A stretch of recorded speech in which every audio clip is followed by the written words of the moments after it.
คิดถึงสาวข้าขนมคิดถึงราคนเลือจากไปนานก่อนเคยถูกกัน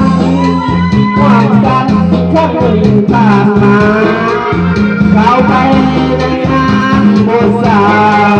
นมัสการพระธาตุพนมก็เลยเวลาหัวใจขัดกันบ่เศร้าคิดถึงใบหน้าน้ำเงาคิดถึงภาพเราที่เคยสูงส่งคิดว่าเขารักเมื่อครั้งเขาเคยเที่ยวสูง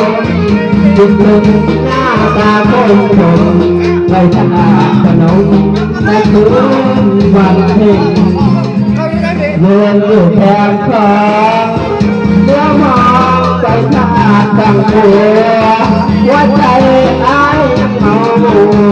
คิดถึงดอกบัวที่ดวงตาเด่น